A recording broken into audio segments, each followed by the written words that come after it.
احسن میاں جہاں بیٹھے ہیں یہاں اگر آئینہ رکھیں گے تو میں نظر آؤں گا یا نہیں؟ بالکل نظر آئیں گے. تو میں پوری اس فضا میں موجود نہیں ہوں تو کیسے نظر آؤں گا؟ اگر ڈائریکشن ہوں گے تو نظر آئیں گے. میں فضا میں موجود ہوں تو نظر آؤں گا. جی سائنس کہہ رہی ہے. صحیح.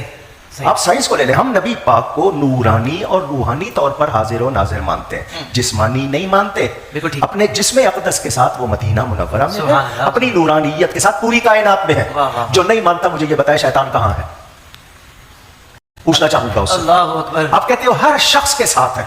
40,000 فٹ کی بلندی پہ طیارہ پرواز کر رہا ہے, اس کے ساتھ بھی شیطان ہے. میری تنہائیاں دیکھ رہا ہے, میری سوچیں جانتا ہے. شیطان کو گمراہی کا منصب ملا ہے یا مہلت؟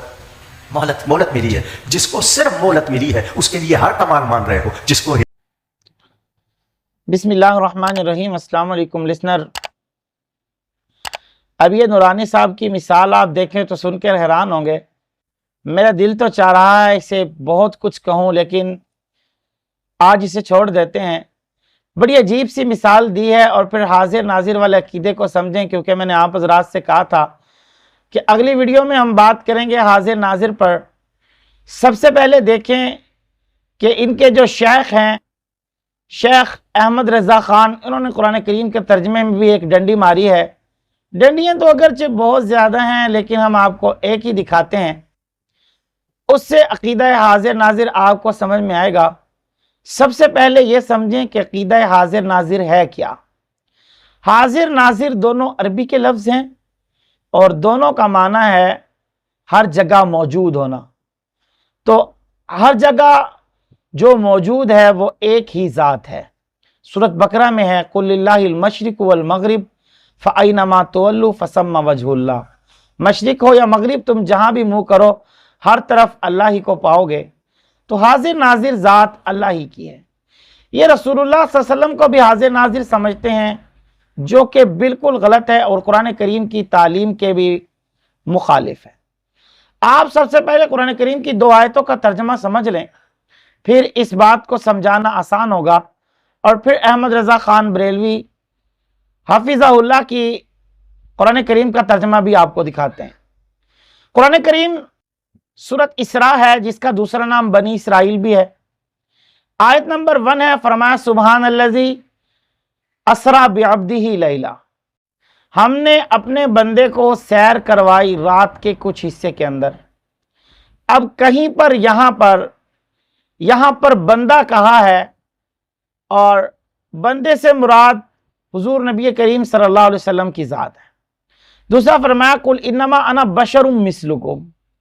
یہ قرآن کریم کی آیت ہے. فرمایا کہ قل انما, آپ کہہ دیجئے کہ میں آپ کی طرح ایک بشر ہوں اور ایک آدمی. اور یہ نور بھی سمجھتے ہیں اور حاضر ناظر بھی سمجھتے ہیں.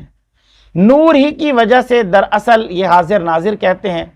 تو نور کی تو نفی ہو گئی قرآن کریم کی 2 آیتوں سے.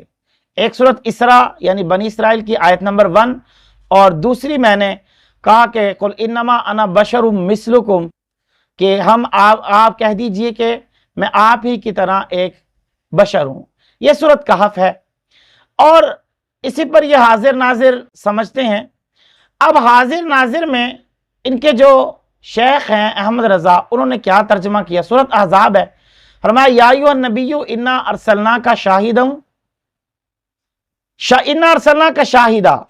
سورۃ احزاب کی آیت ہے, اس کا انہوں نے ترجمہ کیا اے نبی ہم نے آپ کو بھیجا حاضر ناظر بنا کر.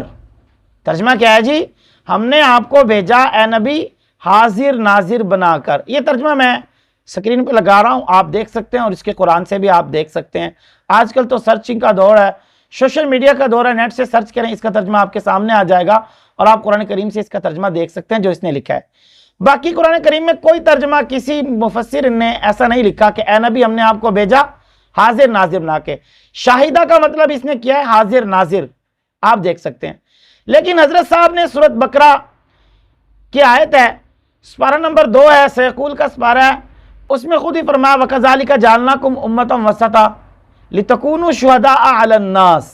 یہاں بھی جو ہے وہ شہداء شہید کا معنی ہے, لیکن یہاں پر حضرت صاحب نے ترجمہ ٹھیک کیا ہے. تو ترجمہ یہ بنتا ہے کہ تمہیں ہم نے بنایا درمیانی امت تاکہ تم گواہی دو لوگوں پر. یہاں شہید کا معنی کیا گواہ, جبکہ وہاں پر بھی گواہ ہے, لیکن ڈنڈی کیا ماری ہے کہ حاضر ناظر بنایا، اور میں نے عرض کیا حاضر ناظر بھی عربی کا لفظ ہے، اس لیے یہاں پر ترجمہ صحیح کیا۔ اگر یہاں پر حاضر ناظر کرتا تو پھر پوری امت حاضر ناظر بن جاتی۔ آپ کہیں گے کیسے؟ آپ آیت کا ترجمہ سمجھیں، پھر آپ کو سمجھنا آسان ہوگا۔ حالانکہ تم درمیانی امت ہو اور ہم نے تمہیں بنایا ہے گواہ ان پر، یعنی کہ تمہیں گواہ بنایا ان لوگوں پر تاکہ تمہاری گواہی دیں رسول، وَيَكُونَ الرَّسُولُ عَلَيْكُمْ شَهِيدًا۔ تو یہاں یہ ہوگا کہ پوری امت ان کے ترجمے کے مطابق پوری امت حاضر ناظر ہوگی، پھر تم پر رسول حاضر ناظر بن جائیں گے۔ تو یہ ترجمہ یہاں پر ٹھیک کیا ہے، وہاں پر ڈنڈی ماری ہے۔ اب آپ خود ہی دیکھ لیں حقیقت کیا ہے، اپنی اداؤں پہ خود غور کرو، ہم عرض کریں گے تو شکایت ہوگی۔ نورانی صاحب ذرا سوچ سمجھ لو، خود سمجھو کہ تم کیا کہہ رہے ہو اور یہ دین اوریجنل کیا ہے۔ اللہ تعالیٰ صراط مستقیم پہ چلنے کی توفیق عطا فرمائے۔ آخر دعوانا الحمدللہ رب العالمین۔